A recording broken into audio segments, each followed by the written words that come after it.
مذاق ایک ایک بات کو صحابہ کرام رضی اللہ عنہم اجمعین نے محفوظ کیا. یہ صحابہ نے حق صحبت نبی کریم صلی اللہ علیہ وسلم کے ساتھ جو عقیدت تھی، محبت تھی، تعلق تھا، اور آپ کی جو صحبت ان کو حاصل ہوئی تھی اس کا حق ادا کر کے دکھایا. اور اس کے بعد صحابہ نے، تابعین نے، تبع تابعین نے، محدثین نے، فقہاء نے ان احادیث کو محفوظ کرنے کے لیے انتھک کوشش کی، بے انتہا محنت کی. علم اسماء الرجال ایجاد ہوا، صحابہ کے حالات محفوظ کیے گئے. ابو ہریرہ کے حالات، عبداللہ بن عمرو بن عاص کے حالات، ابن عباس کے حالات، کتابیں بھری پڑی ہیں. ہزاروں صحابہ کے حالات کتابوں میں محفوظ ہیں. اور اسی طرح ان صحابہ کے بعد تابعین میں، تبع تابعین میں، یہاں تک کہ یہ امام بخاری رحمۃ اللہ علیہ، ان کے اساتذہ جو اس کتاب میں موجود ہیں، پھر ان کے اساتذہ، پھر ان کے اساتذہ، ان سب کے حالات آپ کو کتابوں میں ملیں گے. ایک مشہور مستشرق یہودی گزرا ہے، ڈاکٹر اسپینگر. وہ اگرچہ اسلام کا مخالف تھا لیکن اس کو یہ کہنا پڑا کہ کسی مذہب میں یہ بات نہیں ہے، یہ اسلام کیسا مذہب ہے، یہ اس کی کیسی خصوصیت ہے کہ جہاں انہوں نے نبی کریم صلی اللہ علیہ وسلم سے عقیدت و محبت کا ثبوت دینے کے لیے اللہ کے رسول کی ایک ایک بات کو محفوظ کیا. عقیدت و محبت اس درجہ بڑھ گئی کہ ان احادیث کو محفوظ کرنے والے جو راوی ہیں، جو اس کو نقل کرتے ہیں اور کتابوں میں جن کے نام آتے ہیں، ان کے حالات بھی ان لوگوں نے محفوظ کیے. اس لیے اگر مثلا یہاں میں نے آپ کے سامنے امام بخاری رحمۃ اللہ علیہ کے استاد احمد بن اشکاب کا نام لیا، ان کے حالات آپ کو کتاب میں ملیں گے.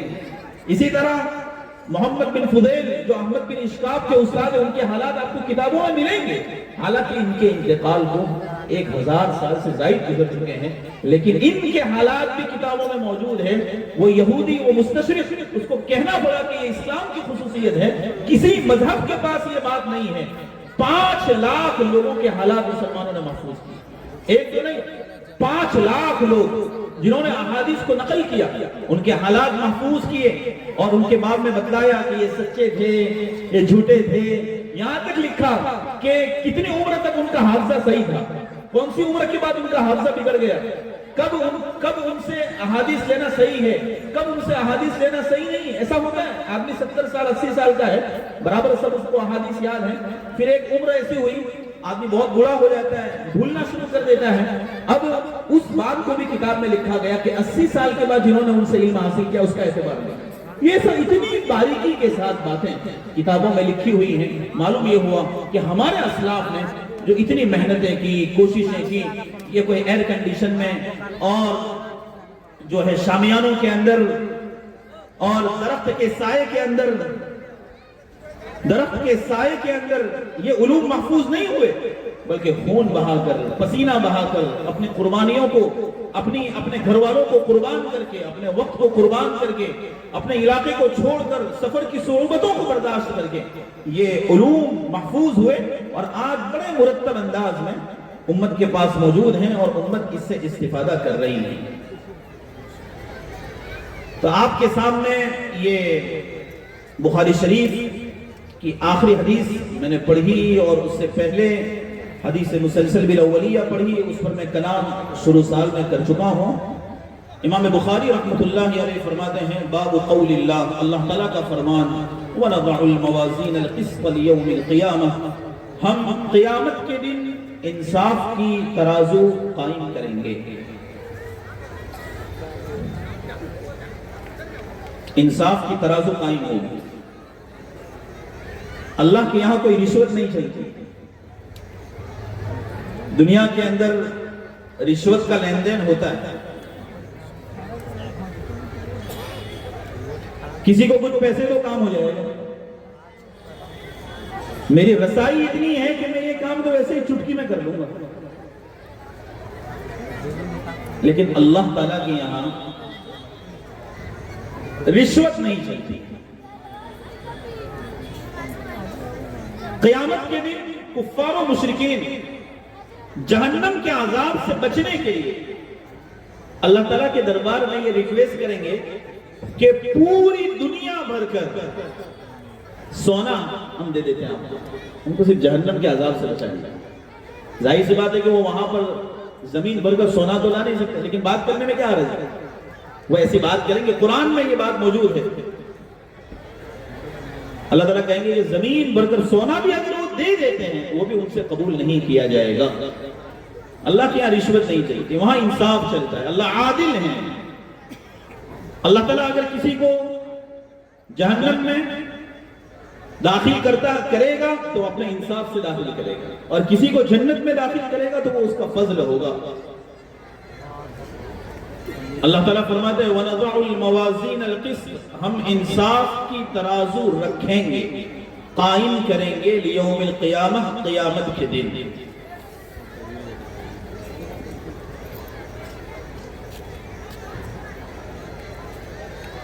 معلوم یہ ہوا کہ اللہ کے یہاں بندوں کے اعمال تولے جائیں گے۔ جو بھی عمل آدمی لے کر جائے گا اس کو تولا جائے گا۔ عمل کو کیسے تولیں گے؟ آپ نے نماز پڑھی، آپ نے کہا جی ہاں پڑھی، کہ آپ کی نماز ذرا دیجیے میں ذرا ترازو میں تول لیتا ہوں۔ آپ نے زکوٰۃ دی کہ ہاں ادا کر دی میں نے، کہ لائیے وہ زکوٰۃ کا عمل ذرا اس کو ترازو میں تول لیتے ہیں۔ اعمال نظر نہیں آتے ہیں، آدمی کام کرتا ہے وہ ختم ہو جاتا ہے، اس کو اعراض کہتے ہیں۔ ان کا کوئی جسم نہیں ہوتا، نماز کا کوئی جسم نہیں ہے، زکوٰۃ کا کوئی جسم نہیں ہے، صدقات کا کوئی جسم نہیں ہے۔ عمل ہوتا ہے نظر نہیں آتا، وہ عمل ہو گیا ختم، ہم زبان سے کہہ سکتے ہیں، لیکن آپ کسی برتن میں لے جا کر دکھا نہیں سکتے کہ دیکھو یہ میری نماز ہے، دیکھو یہ میرا صدقہ ہے، دیکھو یہ میرا ذکر ہے، دیکھو یہ میرا اللہ کو یاد کرنا ہے، دیکھو میرا یہ درود ہے، بتا نہیں سکتے۔ پھر اعمال کو اللہ تعالیٰ کیسے تولیں گے؟ یہ بات ایسی ہے کہ ہم آخرت کی چیزوں کو دنیا کے اوپر قیاس کر رہے ہیں۔ قیامت کے دن اللہ تعالیٰ کافر اور مشرک کو سر کے بل چلائیں گے۔ صحابہ کو سوال ہوا کہ سر پر تو کوئی پیر ہوتے نہیں ہے، کیسے چلیں گے؟ صحابہ نے پوچھا کہ اللہ کے رسول یہ سر کے بل کیسے چلیں گے، اس میں تو پیر ہوتے نہیں۔ پیر سے چلنا تو سمجھ میں آتا ہے، لیکن کفار و مشرکین کو سر کے بل چلائیں گے، کیسے چلیں گے؟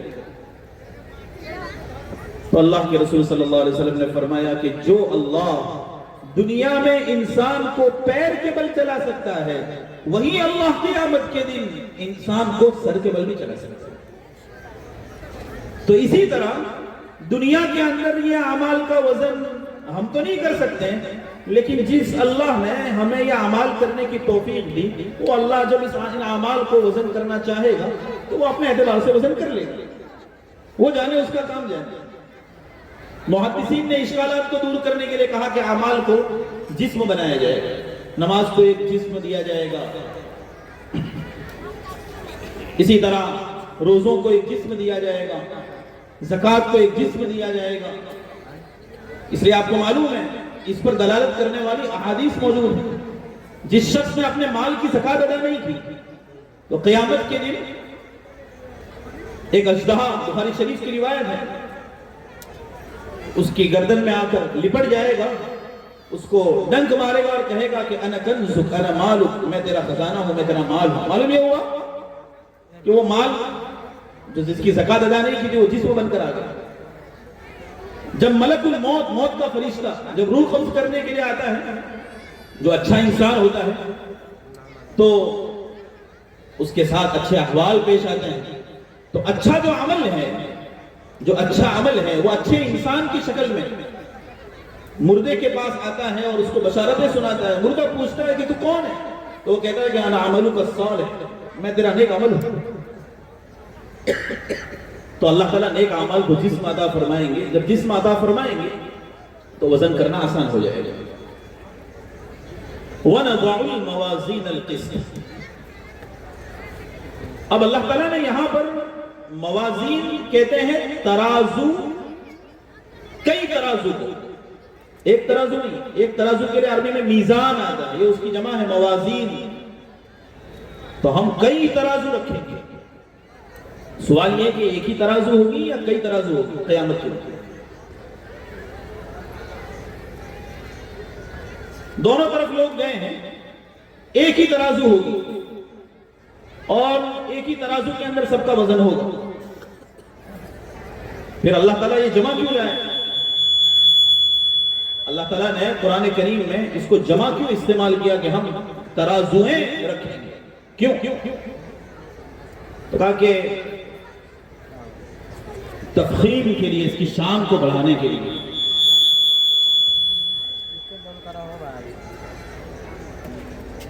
جب کسی کی شان اونچی ہوتی ہے تو جمع کے سیغے کے ساتھ اس کو استعمال کرتے ہیں۔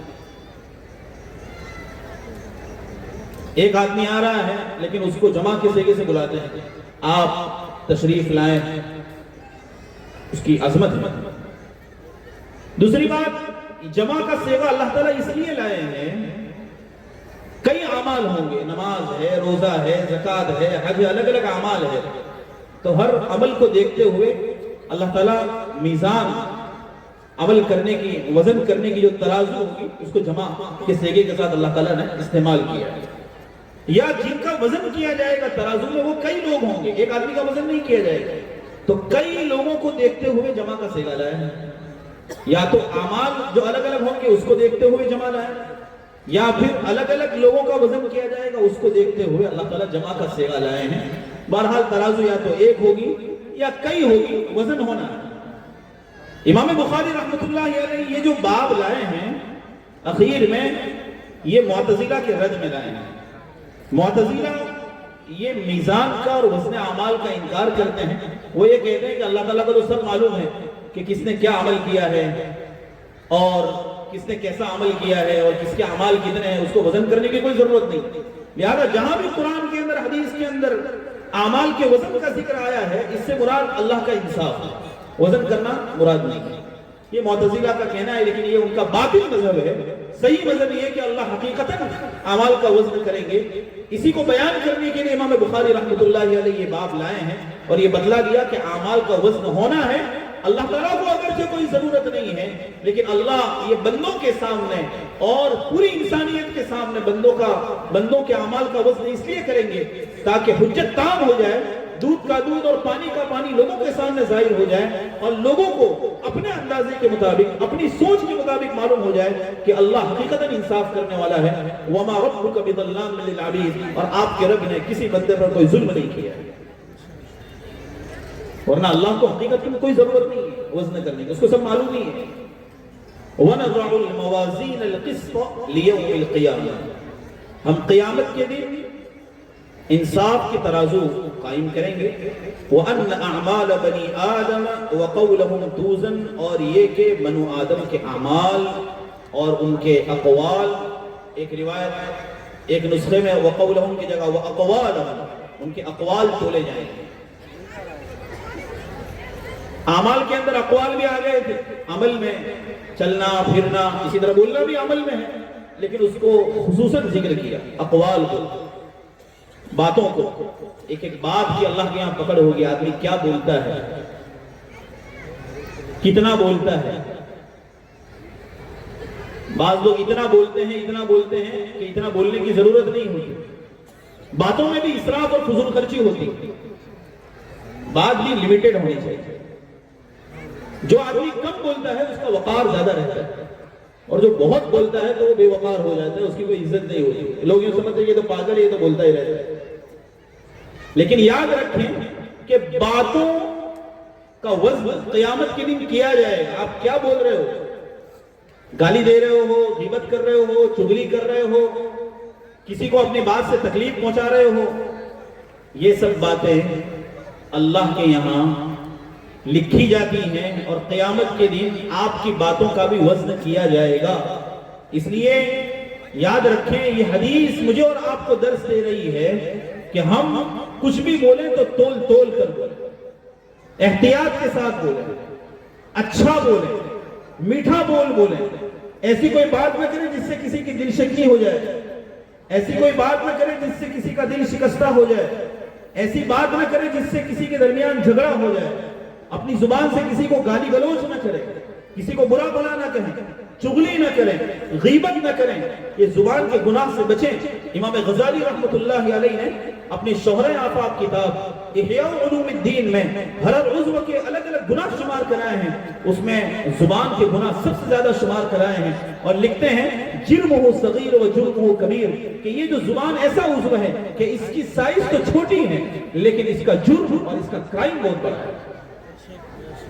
اس لیے امام بخاری رحمۃ اللہ علیہ خاص طور پر ذکر کریں وَقَوْلَهُمْ يُوزَنْ، بندوں کے اعمال بھی تولے جائیں گے، اس لیے اعمال اقوال کے بارے میں بندوں کے اقوال بھی تولے جائیں گے، باتیں بھی تولی جائیں گے، اس لیے جو بھی بولیں تول کر بولیں، سوچ سوچ کر بولیں۔ وقال مجاہد القسطاس والعدل بالرومیہ، امام مجاہد رحمۃ اللہ علیہ بہت بڑے مفسر ہیں، ابن عباس رضی اللہ عنہما کے شاگرد ہیں، وہ فرماتے ہیں کہ القسطاس یا القسطاس یہ رومی زبان میں عدل اور انصاف کو کہتے ہیں۔ قرآن کریم میں القسطاس کا لفظ استعمال ہوا ہے، وزنوا بالقسطاس المستقیم۔ اب یہ ایک مستقل موضوع ہے کہ یہ رومی زبان کا لفظ قرآن میں کہاں سے آ گیا؟ قرآن تو عربی زبان میں ہے، تو دوسری زبان کا لفظ قرآن میں کہاں سے آ گیا؟ یہ ایک سوال ہے، یہاں پر ایک کویسچن مارک ہے۔ اب اس کا آنسر کیا ہے، اس کے لیے ایک مستقل وقت چاہیے، اتنا وقت نہیں ہے کہ پبلک سب کھڑی ہوئی ہے، ہم جلدی بات کو ختم کرنا چاہتے ہیں۔ وَيُقَالُ الْقِسْطُ مَصْدَرُ الْمُقْسِطِ، اور کہا جاتا ہے کہ القسط یہ مقسط کا مصدر ہے، وَهُوَ الْعَادِلِ، اور مقسط کے معنی عادل، وَأَمَّا الْقَاسِطِ فَهُوَ الْجَائِرُ، جہاں تک تعلق ہے قاصد کا فَهُوَ الْجَائِرُ، تو اس کے معنی ہے ظلم کرنے والا۔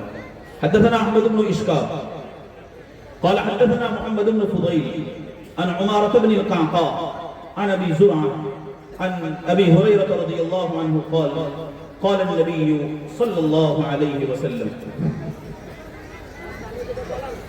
اب یہ جو بات ہے امام بخاری رحمۃ اللہ علیہ باب کو قائم کرنے کے بعد آخری جو روایت ہے اس کو ذکر کر رہے ہیں اپنے استاد محمد بن اشکاب رحمۃ اللہ علیہ سے، انہوں نے اس حدیث کو نقل کیا ہے۔ یہ امام بخاری رحمۃ اللہ علیہ کے جلیل القدر استاد ہیں، ان کا نام ہے ابو عبداللہ احمد بن اشکاب الحضرمی الکوفی، ان کے ایک لقب ہے الصفار، پیتل کا کام کرتے ہیں۔ معلوم یہ ہوا کہ اتنے بڑے محدث تھے، امام بخاری رحمۃ اللہ علیہ کے استاد تھے۔ اس سے یہ ثابت ہوا کہ اگر کوئی آدمی دینی مشغلہ رکھتا ہے تو ساتھ ساتھ میں کوئی سائیڈ بزنس بھی رکھے تو کوئی حرج نہیں۔ یہ احمد بن اشکاب کے باب میں ان کا لقب ہے صفار، پیتل کے برتن بنانے والے اور بیچنے والے تھے، کوفہ کے رہنے والے تھے احمد بن اشکاب الحضرمی الکوفی۔ اور ان کے باب میں ایک بات ترجمہ تراجم کی کتابوں میں یہ لکھی ہے، یبیع التمور فی الکوفہ، کوفہ میں کھجوریں بیچتے تھے، کوفہ میں کھجوریں بیچتے تھے، لہذا اگر کوئی بہت بڑا عالم ہو وہ اس طرح کی کوئی چیز فروخت کرے تو اس میں کوئی شرم بھی محسوس نہیں ہونی چاہیے، کوئی شرم محسوس کرنے کی ضرورت نہیں۔ یہ اتنے بڑے آدمی امام بخاری کے استاد ہیں لیکن وہ کھجوریں بیچ رہے ہیں کوفہ۔ اور بعد میں ان کا قیام مصر میں ہو گیا تھا۔ امام بخاری رحمۃ اللہ علیہ اخیر میں 217 میں ان سے ملے ہیں، 217 ہجری میں، ابھی 1446 چل رہی، 217 میں ملے تھے امام بخاری رحمۃ اللہ علیہ۔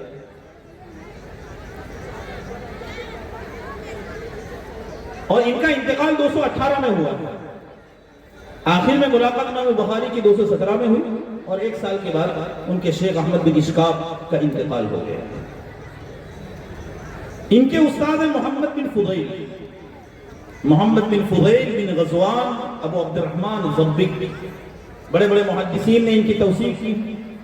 البتہ امام احمد بن حنبل رحمۃ اللہ علیہ فرماتے ہیں کہ حسن الحدیث، حدیث کے معاملے میں بہت اچھے تھے لیکن شیعی تھے، یعنی شیعہ مذہب سے ان کا تعلق ہے۔ محمد بن فضیل شیعی تھے۔ امام ابو داؤد سجستانی نے بھی لکھا ہے کہ یہ بہت کٹر شیعی ہے، فرقہ شیعہ سے ان کا تعلق تھا۔ سوال یہ ہوتا ہے کہ بخاری قرآن شریف کے بعد، قرآن کریم کے بعد سب سے عظیم کتاب، اصح الکتب بعد کتاب اللہ، اللہ کی کتاب کے بعد سب سے زیادہ صحیح کتاب، اس میں یہ شیعہ کہاں سے آ گیا؟ سوال، اس کا جواب بہت آسان ہے۔ ہمارے جو محدثین گزرے ہیں پہلے، انہوں نے بڑی قربانیوں کے ساتھ ہمارے ان اشکالات کے جوابات دے دیے۔ ہم کو صرف پڑھنا ہے، کرنا کچھ بھی نہیں، صرف پڑھ لینا ہے ان کے بارے میں۔ امام ذہبی رحمۃ اللہ علیہ اپنی شہر آفاق کتاب میزان الاعتدال میں ذکر فرماتے ہیں کہ حدیث کی کتابوں میں کئی جگہوں پر شیعہ روات کی حدیثیں آپ کو ملیں گی. شیعہ ہیں لیکن روایات نقل کر رہے ہیں اور ان کی روایات معتبر ہیں, وہ سچے تھے. ہمارے زمانے کے جو شیعہ ہیں وہ ابو بکر کو گالی دیتے ہیں, وہ عمر کو گالی دیتے ہیں, وہ عائشہ کو گالی دیتے ہیں, اس لیے ان کی روایات معتبر نہیں ہیں. لیکن پہلے زمانے کے سلف کے زمانے میں امام بخاری اور ان کے زمانے کے بعد اس زمانے میں جو شیعہ تھے اور ان کے زمانے سے پہلے جو شیعہ تھے وہ حضرت علی کو ابو بکر اور عمر پر مقدم کرتے تھے, یا حضرت عثمان پر مقدم رکھتے تھے. یوں کہتے تھے کہ علی کا درجہ ابو بکر سے زیادہ ہے, علی کا درجہ عمر سے زیادہ ہے, یا علی کا درجہ عثمان سے زیادہ ہے. لیکن ساتھ ساتھ میں وہ ابو بکر کی تعظیم کرتے تھے, عمر کی تعظیم کرتے تھے, عثمان کی تعظیم کرتے تھے, گالی گلوچ نہیں کرتے تھے, ان کی باتوں میں جھوٹ نہیں ہوتا تھا. لہذا ان کی روایات جو ایسے شیعہ ہیں جو پہلے زمانے کے ہیں ان کی روایات معتبر ہوں گی. اگر ہم محض شیعہ ہونے کی وجہ سے ان کی روایات کو نکال دیں, روایات کو غیر معتبر مانیں, تو حدیث کا ایک بہت بڑا ذخیرہ ضائع ہو جائے گا. وَمَفْسَدَةٌ بَيِّنَةٌ امام ذہبی فرماتے ہیں کہ اس سے تو بہت بڑا فساد لازم آئے گا, اہم حدیثیں ختم ہو جائیں گی. ایسے شیعہ حضرات کو درمیان میں سے نکال دیں گے, وہ دیوار ختم ہو جائے گی اور پوری عمارت منہدم ہو جائے گی. اس لیے ایسے جو شیعہ راوی ہیں جو اس زمانے کے ہیں وہ چونکہ ابو بکر اور عمر کی تعظیم کرتے تھے اس لیے ان کی روایات معتبر ہوں گی. البتہ ہمارے زمانے کی جو شیعہ ہیں ان کے بعد میں بات آپ کے درمیان بہت مشہور و معروف ہے. آگے فرماتے ہیں عمارة بن القعقاع عن ابی زرعہ عن ابی ہریرہ رضی اللہ عنہ قال. یہ عمارہ بن قعقاع یہ بھی ایک راوی ہے, محمد بن فضیل کے استاد ہیں. یہ بھی کوفہ کے رہنے والے تھے اور سفیان بن عیینہ اور سفیان ثوری یہ دونوں بڑے محدث گزرے ہیں, دونوں کے استاد رہے ہیں. اور ان کے جو استاد ہیں وہ ابو زرعہ ہیں. یہ ابو زرعہ حضرت ابو ہریرہ رضی اللہ عنہ کے شاگرد ابو زرعہ بجلی کوفی, اور یہ صحابی جلیل حضرت جریر بن عبداللہ بجلی رضی اللہ عنہ, بہت بڑے صحابی جلیل القدر صحابی ہیں حضرت جریر بن عبداللہ بجلی رضی اللہ عنہ. ان کے پوتے ہیں ابو زرعہ جریر بن عبداللہ بجلی رضی اللہ عنہ جو صحابی ہیں ان کے پوتے ہیں. یہ جریر بن عبداللہ بجلی بہت بڑے صحابی تھے اور بہت خوبصورت تھے. حضرت عمر رضی اللہ عنہ جب ان کو دیکھتے تھے تو کہتے تھے یوسف هذه الامه, اس امت کا یوسف ہے. حضرت یوسف علیہ السلام جیسے خوبصورت تھے تو اللہ کے رسول صلی اللہ علیہ وسلم کی امت میں جریر بن عبداللہ بہت خوبصورت تھے. حضرت عمر دیکھتے تو کہتے ہیں کہ اس امت کا یوسف ہے جریر. یہ جریر بن عبداللہ بجلی رضی اللہ عنہ یہ نبی کریم صلی اللہ علیہ وسلم کی خدمت میں یہ تشریف لائے اور سن ہجری 9 میں یہ مسلمان ہوئے. سن ہجری 9 میں یہ مسلمان ہوئے, یمن سے آئے تھے. آپ نے فرمایا تھا کہ اہل یمن کے بہترین لوگوں میں سے ایک آدمی اس دروازے سے آئے گا. اللہ کے رسول صلی اللہ علیہ وسلم نے اشارہ کر کے کہا, اور پھر وہ تشریف لائے. یمن کے اندر اس زمانے میں ایک بہت بڑی بدعت اور خرافات میں سے ایک چیز چل رہی تھی کہ یمن والوں نے ایک کعبہ بنا رکھا تھا, اس کو الکعبۃ الیمانیہ حدیث شریف میں اس کا ذکر آیا ہے. اور وہاں ایک بت تھا, اس کی وہ پوجا پاٹ کرتے تھے جس کو ذوالخلصہ, اور اس جگہ کا نام خلصہ تھا اور اس بت کا نام ذوالخلصہ, اور اس کو الکعبۃ الیمانیہ الکعبۃ الشامیہ کہتے تھے. وہ اس لیے بنایا تھا وہ کعبہ, اس کا طواف کرتے تھے, اور مکہ مکرمہ میں جو کعبہ تھا اس کی بے عزتی کرنے کے لیے وہاں پر انہوں نے اس طرح کا کارنامہ انجام دیا تھا. اب ہوا یہ کہ نبی کریم صلی اللہ علیہ وسلم جب یہ جریر بن عبداللہ سن ہجری 9 میں مسلمان ہو کر آئے اللہ کے رسول کی خدمت میں, اللہ کے رسول نے کہا کہ جریر کیا وہ جو ذوالخلصہ جو بت ہے اس سے مجھے راحت دو گے تم, یعنی اس کو ختم کر کے مجھے ٹھنڈی سانس لینے دو گے. اس سے معلوم ہوا کہ نبی کریم صلی اللہ علیہ وسلم دنیا میں آپ کے زمانے میں کہیں کوئی شرک ہو رہا ہے, کہیں بت پرستی ہو رہی ہے, کہیں لوگ بدعات اور خرافات میں مشغول ہے. اللہ کے رسول صلی اللہ علیہ وسلم چین کی سانس نہیں لیتے, آپ کو برداشت نہیں ہوتا تھا. اللہ کے رسول نے فرمایا, بخاری شریف کی روایت ہے, الا تریحونی من ذوالخلصہ, کیا تم ذوالخلصہ سے مجھے راحت نہیں دو گے؟ جریر بن عبداللہ کھڑے ہوئے 150 آدمیوں کو اپنے ساتھ لیا, یمن گئے اور ذوالخلصہ کو توڑ دیا, اس بت کو توڑ دیا. اور اللہ کے رسول صلی اللہ علیہ وسلم کی خدمت میں ایک آدمی کو بھیجا کہ اللہ کے رسول کو بتلا دو کہ وہ بت جریر نے توڑ دیا ہے. اللہ کے رسول بہت خوش ہوئے اور 5 مرتبہ ان کے لیے برکت کی دعا کی. 5 مرتبہ جن لوگوں نے توڑا تھا ان کے لیے, ان کے قبیلے کے لیے, ان کی سواریوں کے لیے اللہ کے رسول صلی اللہ علیہ وسلم نے 5 مرتبہ دعائیں کی آپ اندازہ لگائیں کہ ان دعاؤں کے کیا اثرات ہوں گے. انہی کے نسل میں ان کا پوتا ابو زرع یہ روایت نقل کر رہا ہے اپنے استاد سیدنا حضرت ابو ہریرہ رضی اللہ عنہ سے. یہ جلیل القدر صحابی ہیں.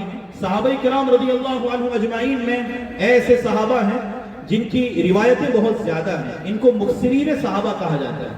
المکثرین من الروات، کثرت سے روایت بیان کرنے والے.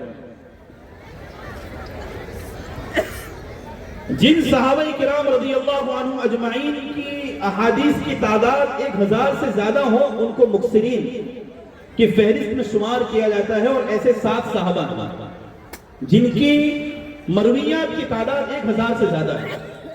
ان میں حضرت ابو ہریرہ رضی اللہ عنہ ہیں جنہوں نے سب سے زیادہ نبی کریم صلی اللہ علیہ وسلم سے روایات نقل کی ہیں. حالانکہ مسلمان ہوئے سن ہجری 7 میں، 3.5-4 سال اللہ کے رسول کی خدمت میں رہے. کبھی بھی آپ کا در نہیں چھوڑا. علم اس طرح حاصل کیا جاتا ہے کہ آدمی جس در سے علم حاصل کر رہا ہے اس کو کبھی نہ چھوڑے. مکتب عشق کا دیکھا نرالا دستور، اسے چھٹی نہیں ملی جس نے سبق یاد کیا.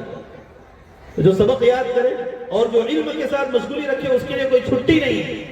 یہاں پر بچیاں پڑھتی ہیں، ان کے والدین اور ان کے اولیاء یہاں موجود ہیں. ان کے لیے بھی یہ سبق ہے کہ اپنی بچیوں کو پابندی کے ساتھ بھیجیں. چھوٹے چھوٹے بہانوں کی وجہ سے، شادی کا بہانہ، سر دکھنے کا بہانہ، سردی کا بہانہ، پیر میں درد کا بہانہ، پیٹ میں درد کا بہانہ، ان بہانوں کی وجہ سے غیر حاضری نہ کرے. غیر حاضری سے کئی دنوں کی برکت سبق کی ختم ہو جاتی ہے. حضرت ابو ہریرہ رضی اللہ عنہ 3.5-4 سال تک نبی کریم صلی اللہ علیہ وسلم کی خدمت میں رہے. اخیر میں مسلمان ہوئے. اس سے پہلے کئی بڑے بڑے صحابہ مسلمان ہو چکے تھے اور اللہ کے رسول صلی اللہ علیہ وسلم کی صحبت سے فیضیاب ہو رہے تھے. لیکن انہوں نے ایسا علم حاصل کیا اور ایسی صحبت اللہ کے رسول صلی اللہ علیہ وسلم کی حاصل کی کہ ان کی مرویات کی تعداد دیگر صحابہ کے مقابلے میں سب سے زیادہ ہے. 5374 روایات حضرت ابو ہریرہ رضی اللہ عنہ نے نبی کریم صلی اللہ علیہ وسلم سے نقل کی. حضرت مولانا اسد اللہ رامپوری رحمت اللہ علیہ فرماتے ہیں کل حدیث ابو ہریرہ را شمار 5,774. حضرت ابو ہریرہ رضی اللہ عنہ کی روایات کو اگر تم شمار کرنا چاہو تو شمار کرو.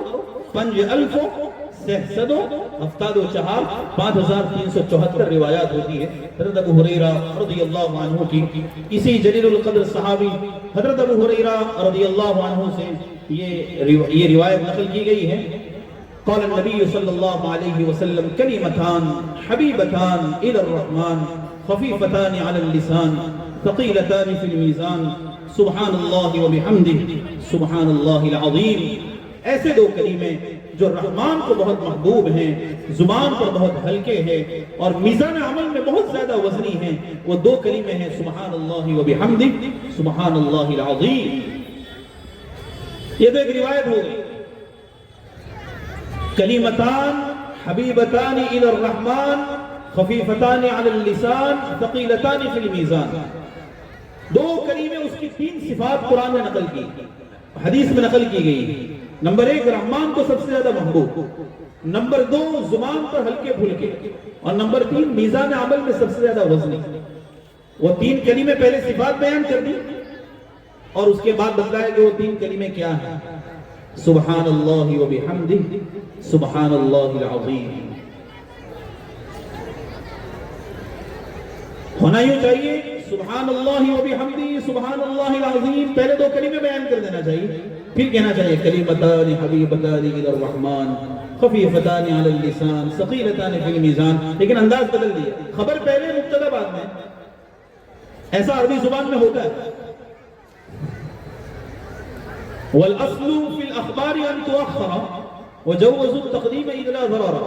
امام ابن مالک بہت بڑے نحوی گزرے، ان کی کتاب الفیہ الفیہ ابن مالک، اس میں انہوں نے یہ بات لکھی ہے کہ والاصل فی الاخبار ان تؤخر. خبر کے سلسلے میں اصل تو یہ ہے کہ اس کو مؤخر کیا جائے، یعنی بعد میں بیان کیا جائے، مبتدا پہلے بیان کیا جائے. لیکن اگر کوئی مقدم کر دیتا ہے تو کوئی حرج نہیں. اب کب مقدم کر سکتے ہیں اس کو؟ جب ضرورت ہو تب مقدم کریں. یہاں پر ضرورت شوق دلانا ہے، شوق دلانا. ابھی آپ کے سامنے میں یوں کہوں کہ ہماری آج کی اس مجلس کے صدر محترم حضرت مولانا وسیم صاحب نقشبندی ہیں. یہ ان کی ایک صفت بیان ہے. آپ کو معلوم ہے مولانا وسیم صاحب ہیں, نقشبندی ہیں. بہت سارے لوگ ایسے جو جانتے نہیں ہیں. تو پھر میں نے پہلے یوں کہا تھا کہ ہمارے آج کی اس مجلس کے صدر ایک نقشبندی عالم ہیں, اور وہ ایسے ہیں, وہ ایسے ہیں, وہ ایسے ہیں, وہ ایسے ہیں. لوگوں کو معلوم ہو کہ یہ نقشبندی عالم کون ہے, کون ہوگا. نام پہلے نہیں لیا تھا, صفات بیان کر دی میں نے. تو جب میں نے صفات بیان کی تو آپ کو ایک شوق پیدا ہو گیا کہ جاننا چاہیے کہ یہ کون ہوگا. پھر اخیر میں نے کہا کہ وہ حضرت مولانا وسیم صاحب.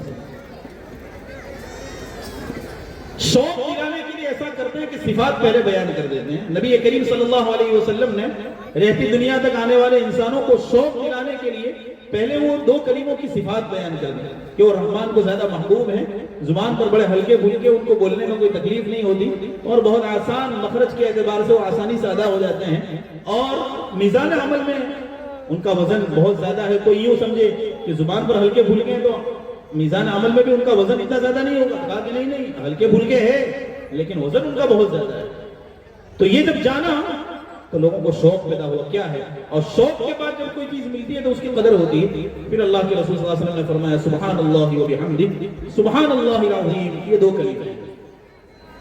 بعض لوگوں نے کہا ہے کہ یہ کلمتان حبیبتان خبر مقدم نہیں ہے بلکہ یہ مبتدا ہے. اب یہ نکیرہ ہے, آپ نے پڑھا ہوگا, اور جو حضرات یہاں پر علم رکھنے والے ہیں خاص طور پر اس سے میرے جو مخاطب ہیں وہ ہماری طالبات ہیں, کہ مبتدا جو ہوتا ہے وہ معرفہ ہوتا ہے اور خبر نکیرہ ہوتا ہے. یہاں کلمتان جو نکیرہ ہے اس کو مبتدا کیسے بنا دیا؟ تو بات یہ ہے کہ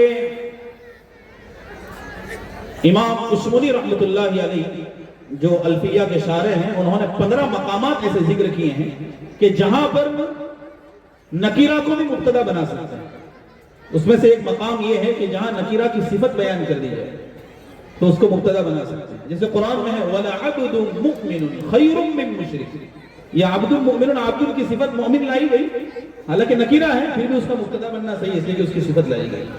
اسی طرح قرآن میں وَطَائِفَةٌ قَدْ أَهَمَّتْهُمْ أَنفُسُهُمْ, یہ طائفۃ مبتدا ہے, حالانکہ نکیرہ ہے, مبتدا معرفہ ہوتا ہے, لیکن چونکہ اس کی صفت لائی گئی ہے اس لیے اس کا مبتدا بننا صحیح ہے.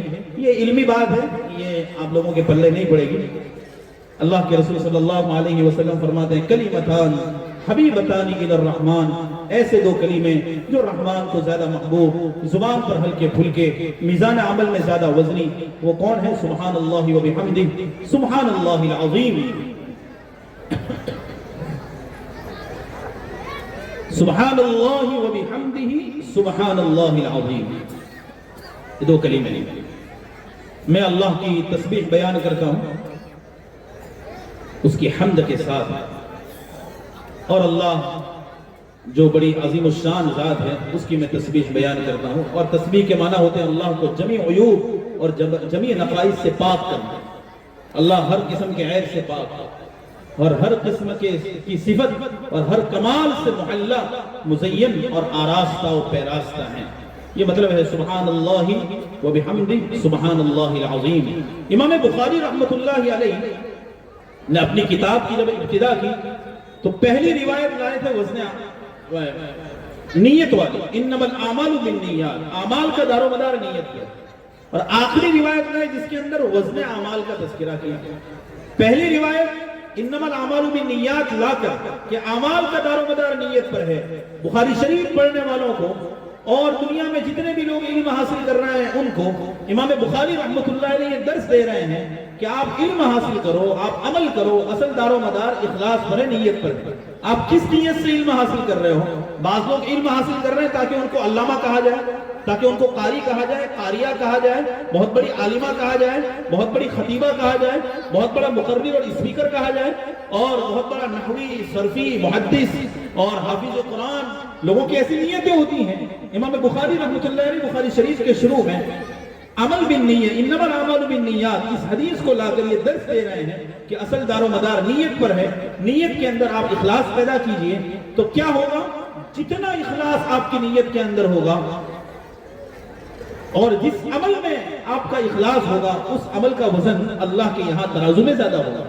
اس لیے اخلاص والی حدیث اور نیت والی حدیث سے ابتدا کی اور اخیر جب ختم کیا تو وزن اعمال پر ختم کیا کہ اگر کسی نے نیت درست کر لی ہے تو اس کا وزن اعمال میزان عمل کے اندر زیادہ ہوگا. یہ جوڑ ہے ابتدا اور انتہا کا کہ ابتدا میں روایت اخلاص والی لائے اور انتہا میں روایت وزن اعمال والی لائے. جتنا اخلاص ہوگا اتنا ہی عمل کا وزن ہوگا.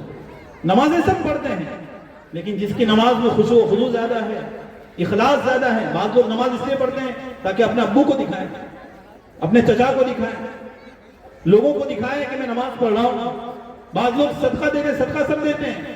کوئی 2 روپے دے رہا ہے، کوئی 5 روپے دے رہا ہے، کوئی 1 لاکھ روپے دے رہا ہے، کوئی 2 لاکھ روپے دے رہا ہے. لیکن ایک آدمی 2 لاکھ روپے دے رہا ہے وہ لوگوں کو دکھانے کے لیے دے رہا ہے، اور ایک آدمی جو 1 روپیہ دے رہا ہے اللہ کے لیے دے رہا ہے. تو ظاہر سی بات ہے اس کا اخلاص زیادہ ہے تو 2 لاکھ روپے دینے والے کے مقابلے میں اس کا عمل بڑھ جائے گا. جس کا جتنا اخلاص ہوگا میزان عمل میں اس کا وزن، اس کے عمل کا وزن اتنا ہی زیادہ ہوگا.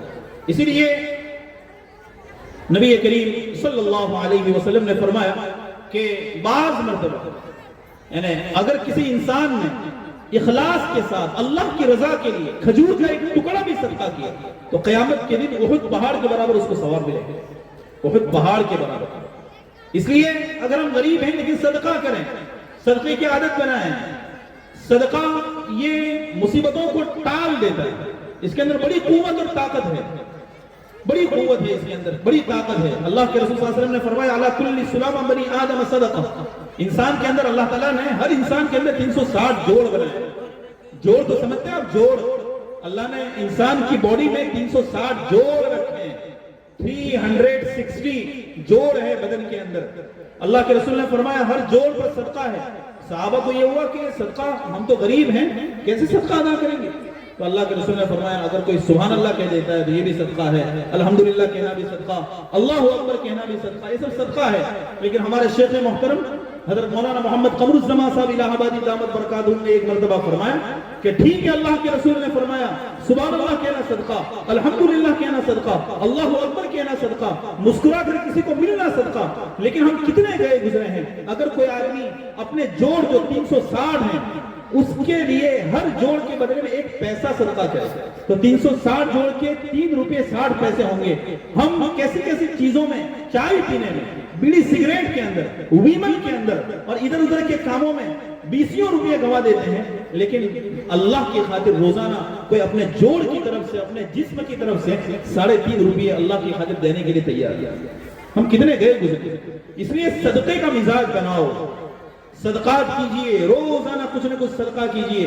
اس سے اللہ تعالیٰ آپ کی مصیبتوں کو دور کرے گا، آپ کا جسم تندرست رہے گا، گھر میں خیر و برکت آئے گی. آپ 1 دو گے اللہ آپ کو 10 دیں گے، 700 گنا دیں گے. جیسا آپ کا اخلاص اتنا ہی آپ کو ملے گا. سود اور انٹرسٹ جو ہوتا ہے اس میں آدمی کو بڑھوتری دکھتی ہے. یمحق اللہ الربا ویربی الصدقات. آج کل سود کا لین دین بھی بہت زیادہ ہو گیا ہے. لوگ بیاج اور سود کا لین دین کرتے ہیں اور بہت سارے طریقے سود کے ایجاد ہو چکے ہیں. زمینوں کے اندر، گاڑیوں کے اندر اور بنگلوں کے اندر اور فلیٹس کے اندر سود کے طریقے، طرح طرح کے طریقے آ گئے ہیں. اس سے بچیں، بھوکا رہنا پسند کریں لیکن سود کا کوئی لقمہ نہ کھائیں. یہ نیت کر لیں. اور اگر کسی نے اس طرح کا کوئی کاروبار کیا ہو، کوئی معاملہ کیا ہو تو اللہ سے توبہ کریں. اس لیے کہ سود یہ بہت ہی گھناؤنا گناہ ہے. اپنی سگی ماں سے زنا کرنے سے زیادہ سنگین ہے. سگی ماں سے زنا کرنے سے زیادہ سنگین ہے. اور کسی عمل پر اللہ تعالیٰ نے قرآن میں یہ نہیں کہا کہ جنگ کا اعلان فَإِن لَمْ تَفْعَلُوا فَأْذَنُوا بِحَرْبٍ مِّنَ اللَّهِ وَرَسُولِهِ. اگر تم سود سے نہیں بچتے ہو تو اللہ اور اس کے رسول سے جنگ کا اعلان کر دو. اگر کسی سے جنگ ہو جائے تو کوئی جیتے گا کوئی ہارے گا، لیکن اللہ اور اس کے رسول سے جنگ ہو جائے ہم جیت سکتے ہیں؟ اللہ تعالیٰ اس کو پچھاڑ کے رکھ دیتے ہیں، اس کا ستیہ ناز کر دیتے ہیں. اس سے میں نے اپنی ان گنہگار آنکھوں سے ایسے کئی لوگوں کو دیکھا ہے جو سود کا کاروبار کرتے تھے، آج وہ بھکاری ہو چکے ہیں، راستوں پر گھوم رہے ہیں. اس لیے سود کے لقمے سے بچے، اپنے آپ کو بھی بچائیں، بچوں کو بھی بچائیں. کوئی اس بلا کے اندر مبتلا ہے تو اس کو سمجھائیں، اس کی فہمائش کریں اور اس سے دور کریں. سود کے اندر ایسا لگتا ہے کہ 1000 دے رہے ہیں اور 1500 آ رہے ہیں، 10,000 دے رہے ہیں اور اس پر اتنا نفع مل رہا ہے. بہت ساری شکلیں سود کی. علماء کرام اور مفتیان کرام سے آپ رجوع کریں، آپ کو معلوم ہوگا لیکن ظاہر میں آپ کو لگ رہا ہے بڑھوتری ہو رہی ہے، بہت بڑھ رہا ہے، بہت بڑھ رہا ہے، بہت بڑھ رہا ہے، لیکن یہ بڑھوتری نہیں ہے۔ اللہ فرماتا ہے یمحق اللہ الربا، اللہ سود کو مٹاتے ہیں۔ یہ آپ کی آنکھیں جو غلط دیکھ رہی ہیں، آپ کی آنکھیں غلط دیکھ رہی ہیں کہ بڑھ رہا ہے۔ وَيُرْبِ الصَّدَقَاتِ، صدقہ جیب میں سے روزانہ پیسے خرچ کرنا ایسا لگ رہا ہے جا رہا ہے، آپ کی آنکھیں غلط دیکھ رہی ہیں، جا نہیں رہا ہے، وہ آ رہا ہے۔ سود میں لگ رہا ہے بڑھ رہا ہے، بڑھ نہیں رہا ہے، کم ہو رہا ہے۔ اس لیے شریعت کے اوپر اپنے ایمان کو کامل کیجیے، سود کے کاروبار سے توبہ کیجیے، اگر کسی نے کوئی اس طرح کا کوئی معاملہ کیا ہو اس سے توبہ کر لیجیے۔ بہرحال بات یہ ہے کہ آخری حدیث کے اندر یہ کہا گیا ہے کہ میزان عمل میں ان دو کلموں کا وزن بہت زیادہ ہوگا، اور آخر میں حدیث اسی لیے رہا ہے کہ جس کی جیسے نیت ہوگی ویسے ہی اس کے عمل کا وزن ہوگا۔ اللہ تعالی ہماری نیتوں میں بھی اخلاص پیدا فرمائے، للہیت پیدا فرمائے، اور ہمارے اعمال کا وزن بھی اللہ تعالی زیادہ سے زیادہ کریں۔ آپ یہاں پر بیٹھے ہوئے ہیں اور اتنا بڑا مدرسہ، تقریباً 450 سے 500 بچیاں یہاں پر تعلیم حاصل کر رہی ہیں، اور ایک مقدار میں بچیاں دورہ حدیث شریف سے فراغت حاصل کر رہی ہیں۔ آپ تمام حضرات سے میری گزارش ہے کہ یہاں پر جیسے آپ نے پروگرام کے اندر سنا، بچیوں نے اردو میں تقریر کی، عربی میں تقریر کی، انگریزی زبان میں تقریر کی، نعت پڑھی، نظم پڑھی، استقبالیہ اشعار کہیں۔ معلوم یہ ہوا کہ بچیاں ترقی کر رہی ہیں، زبانیں سیکھ رہی ہیں، انگلش سے بھی وہ محروم نہیں ہیں۔ اگر اللہ تعالیٰ نے آپ کو بچیاں دی ہیں، یہ بچیوں کا ادارہ ہے، اس میں اپنی بچیوں کو بھیجیں، اس مدرسے کے حوالے کریں، انشاءاللہ آپ کی بچیاں یہاں آ کر گولڈ بنیں گی۔ انسانوں کے اندر اللہ تعالیٰ نے صلاحیت رکھی ہے۔ نبی کریم صلی اللہ علیہ وسلم نے فرمایا الناس معادن کمعادن الذهب والفضة، لوگ تو کانے ہیں جیسے سونے اور چاندی کی کانیں ہوتی ہیں۔ زمین میں سے کبھی سونا نکلتا ہے، کبھی چاندی نکلتی ہے، کبھی کولسا نکلتا ہے، زمین میں سے بہت ساری چیزیں نکلتی ہیں۔ اللہ کے رسول نے فرمایا جو لوگ بیٹھے ہیں ان کے اندر بھی الگ الگ صلاحیت ہوتی ہے، کسی میں سونے کی کان ہے، کسی میں چاندی کی کان ہے، کسی کے اندر صلاحیت کم ہے، کسی میں زیادہ ہے، لیکن ضرورت اس بات کی ہے کہ ان کو تراشا جائے۔ تراشنے کے لیے پھر آپ کو مدرسے میں بھیجنا پڑے گا، یہاں مدرسے میں آئے گی، یہاں کا ماحول ملے گا، یہاں کے اساتذہ سے پڑھیں گی تو ترقی ہوتی چلی جائے گی۔ اس لیے دنیاوی علوم جہاں اس کی فکر آپ کر رہے ہیں، ساتھ ساتھ میں دینی علوم کی بھی فکر کریں۔ آپ کی بچی صحیح قرآن پڑھتی ہو جائے، آپ کی بچی علوم عربیہ میں ماہر ہو جائے، آپ کی بچی کچھ اردو کے کلمات بولنے والی بن جائے، آپ کی بچی دین کی داعیہ اور دین کی نشر و اشاعت کرنے والی بن جائے۔ امت کے اندر جہاں مردوں کا دین کی نشر و اشاعت میں کردار رہا ہے، وہیں پر عورتوں کا بھی کردار رہا ہے۔ محدثین میں خطیب بغدادی رحمۃ اللہ علیہ جو گزرے ہیں، انہوں نے اپنی ایک استانی، اپنی ایک شیخہ جو عورتوں میں سے تھی، مروزیہ، ام الکرام المروزیہ اس طرح کا نام ہے، ان کے پاس 4 دن میں پوری بخاری شریف پڑھی تھی امام خطیب بغدادی رحمۃ اللہ علیہ۔ معلوم یہ ہوا کہ عورتوں میں بھی بڑی بڑی محدثہ گزری۔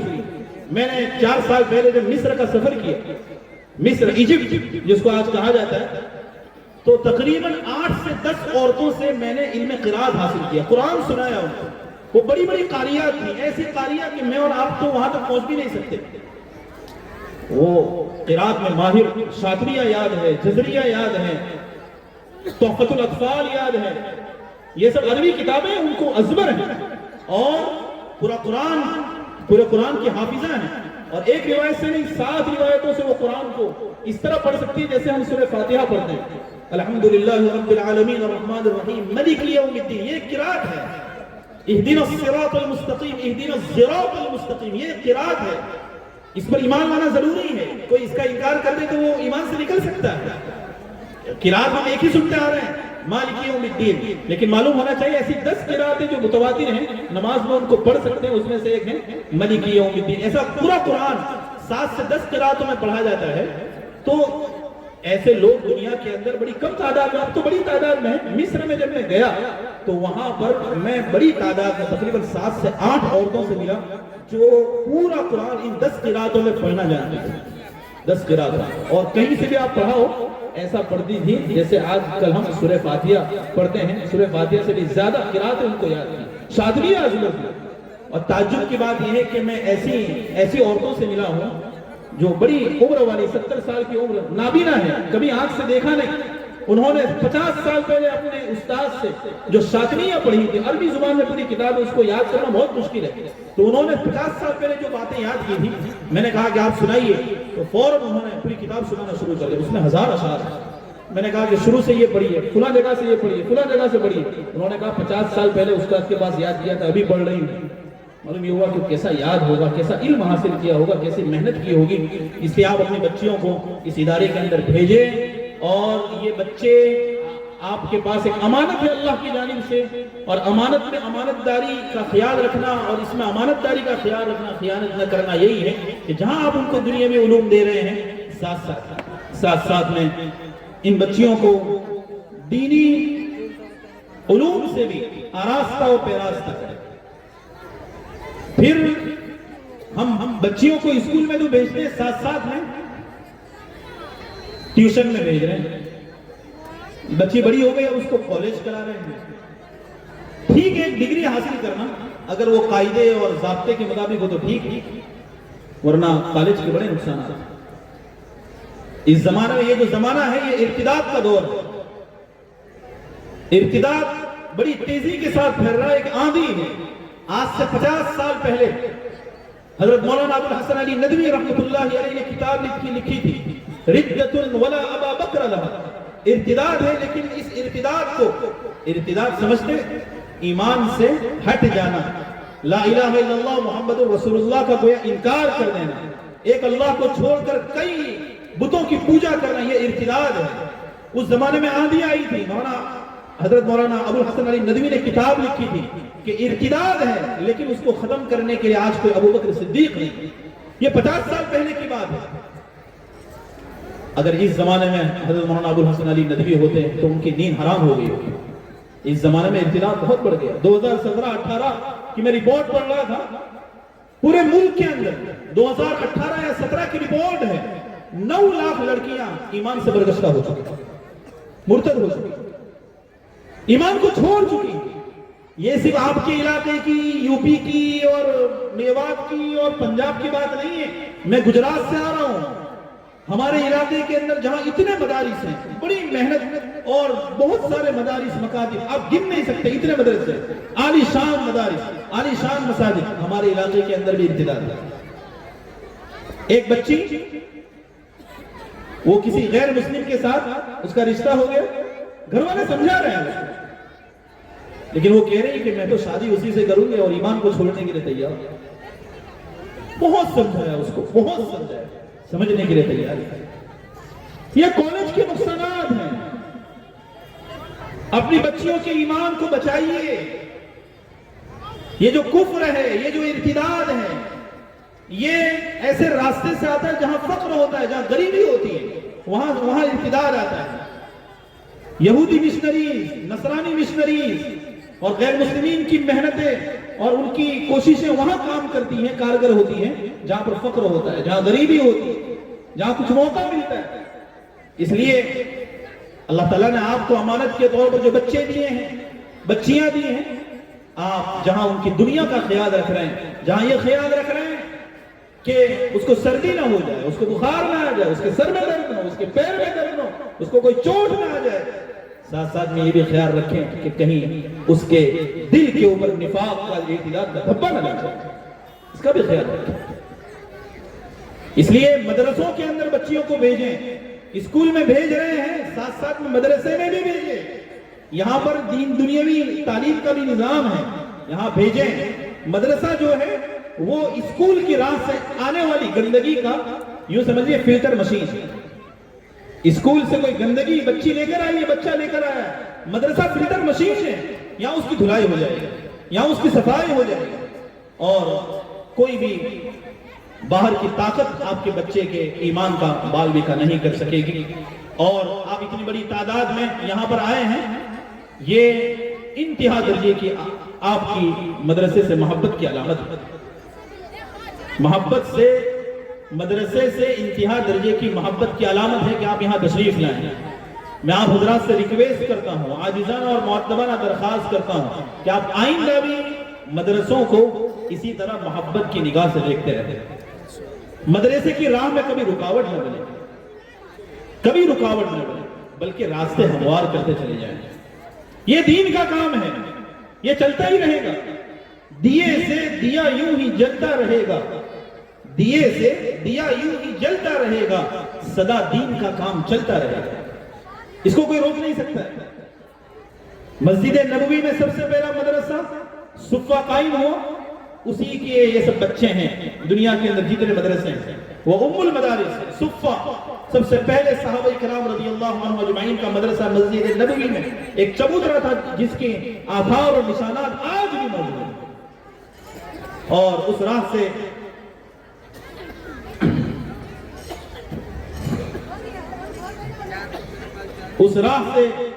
اور اس مدرسے سے دنیا کے اندر جتنے بھی مدارس ہیں, مکاتب ہیں, معاہد ہیں, یہ سب اسی صفہ کی پیداوار ہیں. اللہ تعالیٰ آپ کی آمد کو اپنی بارگاہ میں بے انتہا قبول فرمائے, اور بخاری شریف کا یہ جو ختم ہوا ہے اللہ تعالیٰ اسے بھی اپنی بارگاہ میں قبول فرمائے, ہماری نجات کا ذریعہ بنائے, اپنے قرب کا ذریعہ بنائے.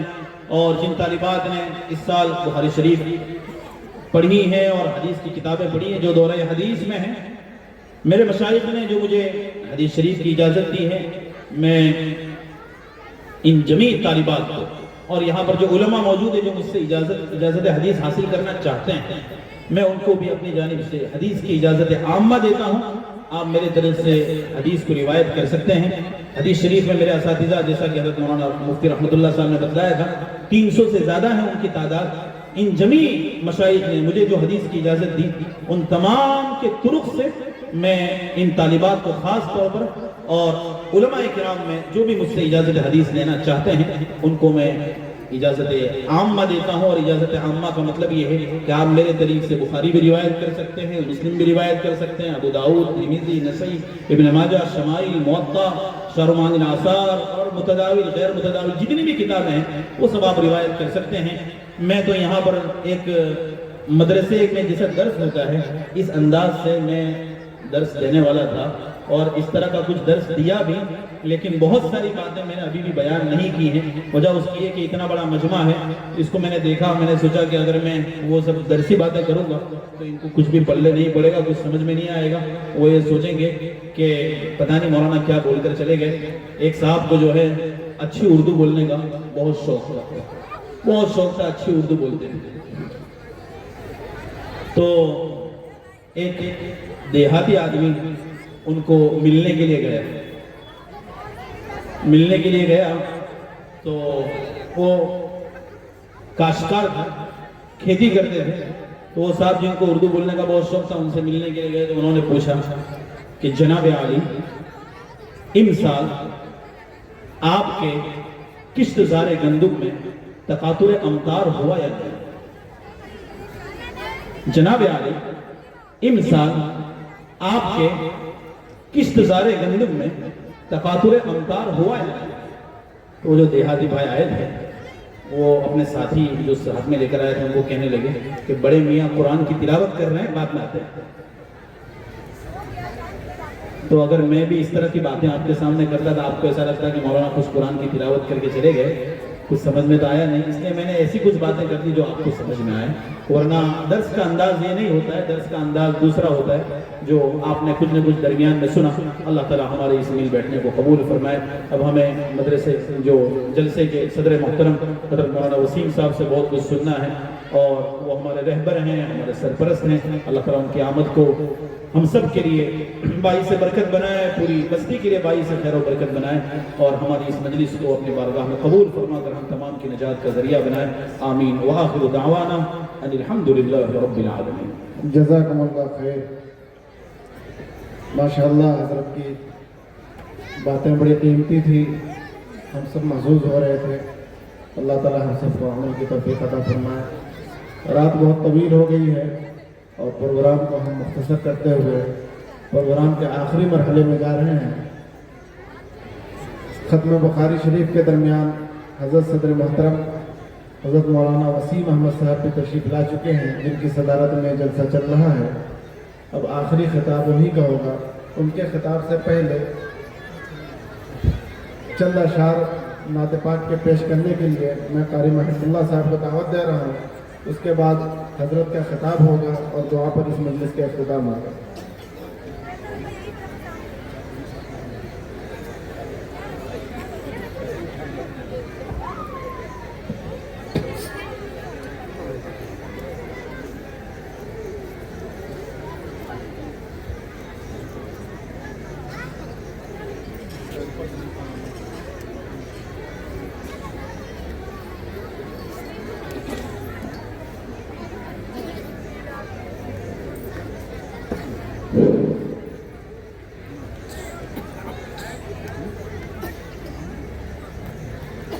سیرت بھی نرالی ہے، سیرت بھی نرالی ہے، صورت بھی کمالی ہے.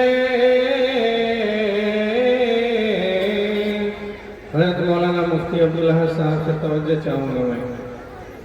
سیرت بھی نرالی